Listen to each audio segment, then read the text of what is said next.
Well, welcome, church family, to your Thursday update. I'm excited to gather with you this Sunday, those of you who are able to make it in person and also those of you who are joining us online. I'm glad that we can spend some time to worship together and to consider what God has called us, how God has called us to live in light of his great mercy and grace. And I'm also excited because we get to begin a new sermon series this Sunday. We've just finished our big series called The Rule and Reign of Christ, which spanned from Zechariah all the way through Acts and Book 4 of the Psalms. But now we're beginning a new series called Ambassadors for Christ, which is going to span through several Old and New Testament books in the next several years. And we're going to begin in the book of Esther. So I'm very excited to begin the book of Esther. I wanted to go through Esther and preach it for a long time. And the reason for that is because the book of Esther asks a really important question that I think many of us have today. And that is, where is God when you can't see him? Where is God when you don't know or understand what he is doing in the world? That's the question the book of Esther asks. Esther is known, the book of Esther is known for being the only book of the Bible that doesn't mention God once. So another question actually that comes up is, what is God doing when his people aren't recognizing his presence? And in the book of Esther, what's really unique about this is it does address that question. If God's not mentioned, is he still at work? It's that whole classic question. If a tree falls in the forest and no one is around to hear it, does it still make a sound? Similar question. If God's name isn't mentioned in a book of the Bible, is he still present? And the answer is yes, he's absolutely everywhere. He's orchestrating the sleepless night of the most powerful king in the world. He's always at work among his people, for God is sovereign over all things. And that's what the book of Esther addresses. See, the book of Esther was written in the post-exilic period, so God's people have been taken out of the promised land. They exiled for 7 years but under the Babylonians. They returned to the promised land under Cyrus the Persian. And they returned and they began to rebuild the temple. And they finished the temple, they rebuilt Jerusalem, but God's glory never filled the temple like it had before. And so they were wondering, well, what is God doing? What's he up to? They were missing what God promised that he would do. And so they were wondering, well, when is God going to return to his people? And so the book of Esther, as we mentioned just before, was written to address that question. And one of the things that was mentioned in the book of Esther, one of the most famous verses, is found in Esther chapter 4, verse 14. Right, Mordecai asks Esther, so the Jews were, an edict was sent out through all of Persia that the Jews were going to be destroyed on a certain day. And so Mordecai, knowing about this plot, comes to Esther and says, please go to the king, use your position of influence to plead on behalf of our people. And Esther's a little bit reluctant, but then Mordecai says this, for if you keep silent at this time, relief and deliverance will arise for the Jews from another place. That's interesting, isn't it?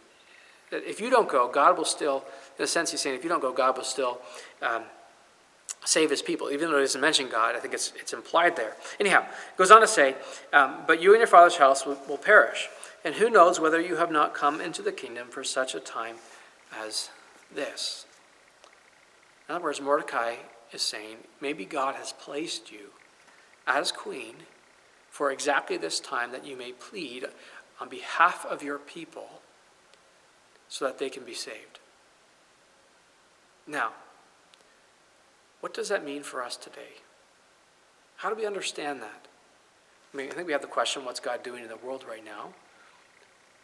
But the next question then is, what is God, and the answer that Esther gives us, of course, is he's working in everything, which means that he has called us here for a purpose, that we are here in High River and beyond, those of you who are listening in other places. We are placed where we are for a purpose, for the specific time.